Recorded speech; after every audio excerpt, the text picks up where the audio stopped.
Fascist রেজিমে যেভাবে দেধারসে পাহাড় কাটা হয়েছে এবং বিভিন্ন ইন্ডাস্ট্রির নামে পাহাড়কে ধ্বংস করা হয়েছে, এই নির্বাচিত সরকারের সময় এই ঘটনার পুনরাবৃত্তি ইনশাল্লাহ ঘটবে না।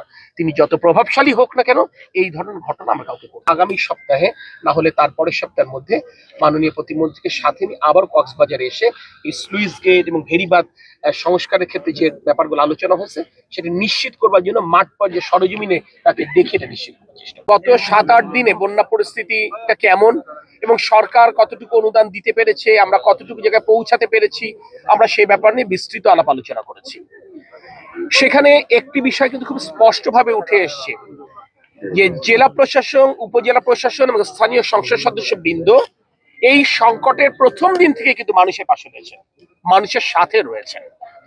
তারপরে প্রধানমন্ত্রী আমাদেরকে পাঠিয়েছেন যাতে করে এইখানে সমন্বয়ের যদি ন্যূনতম কোনো ঘাটতি থাকে সেই ঘাটতিটা পূরণ করে আরো কিভাবে মানুষকে আরো উন্নততর সেবা আমরা নিশ্চিত করতে পারি সেই জন্য পর্যাপ্ত পরিমাণ খাদ্য সহায়তা এবং নগদ অর্থ দেওয়া হয়েছে। এরপরেও গতকাল মিটিং এর মাধ্যমে আমরা বিভিন্ন উপজেলা প্রশাসনের কাছ থেকে জানবার চেষ্টা করেছি তাদের আর কি চাহিদা আছে। যারা চাহিদা দিয়েছেন সেই চাহিদার আমরা তো নিয়েছি, যারা চাহিদা দেয়নি তারপরেও আমরা আজকে আবার অতিরিক্ত বরাদ্দ প্রত্যেকটা জায়গায় করছি যাতে করে কোনো মানুষ, কোনো পরিবার 2 থেকে 3 বার পাক, কিন্তু কোনো পরিবার যেন খাদ্য সহায়তা থেকে বঞ্চিত না হয়, এটা আমরা নিশ্চিত করবার চেষ্টা করছি। বন্যা দুর্গত মানুষের কষ্ট আমরা পর্যবেক্ষণ করলাম, এই কারণে পর্যবেক্ষণ করলাম কত দ্রুত তাদেরকে স্বাভাবিক জীবনে ফেরত আনতে পারি সেটা বোঝবার জন্য। এবং একই সাথে আপনারা দেখেছেন আমরা কিছু ত্রাণ সামগ্রী আমরা বিতরণ করেছি।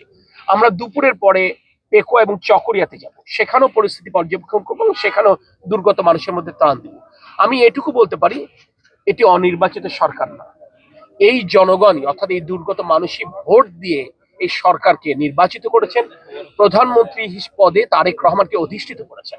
আপনারা নিশ্চিত থাকতে পারেন শহীদ রাষ্ট্রপতি জিয়াউর রহমান, বেগম খালেদা জিয়ার সন্তান তারেক রহমান প্রতিটি নিরন্ন মানুষের মুখে খাবার তুলে দেবার জন্য আমাদেরকে দায়িত্ব দিয়েছেন। আমরা ইনশাল্লাহ আমাদের দায়িত্ব পালনে ন্যূনতম কোনো চ্যুতি করবো না।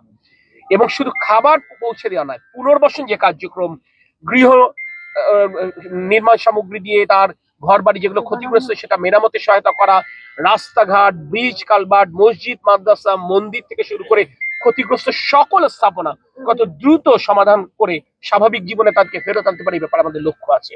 এবং আমরা বলেছি কৃষি ফসলের ক্ষতি হয়েছে, মৎস্য খামারিদের ক্ষতি হয়েছে, গবাদি পশুর ক্ষতি হয়েছে, এই ক্ষতিগুলো কিভাবে মানুষকে আমরা পুষিয়ে দিতে পারি সরকারের তরফ থেকে সে ব্যাপারে কিন্তু আমাদের মাঠ পর্যায়ে কর্মকর্তা কিন্তু কাজ করছেন এবং আমরা তাদেরকে দ্রুততম সময়ের মধ্যে তথ্য সংগ্রহ এই কর্মসূচিটা সম্পন্ন করতে বলেছি যাতে করে দ্রুততম সময়ের মধ্যে সরকার তাদের পাশে দাঁড়াতে পারে। প্রাথমিক তথ্য আমাদের উপজেলা নির্বাহী কর্মকর্তারা মাঠ পর্যায়ে কর্মকর্তাদের মাধ্যমে তারা সংগ্রহ করেছেন, কিন্তু এটা কোনো চূড়ান্ত তথ্য না, আপনি নিজে বোঝেন।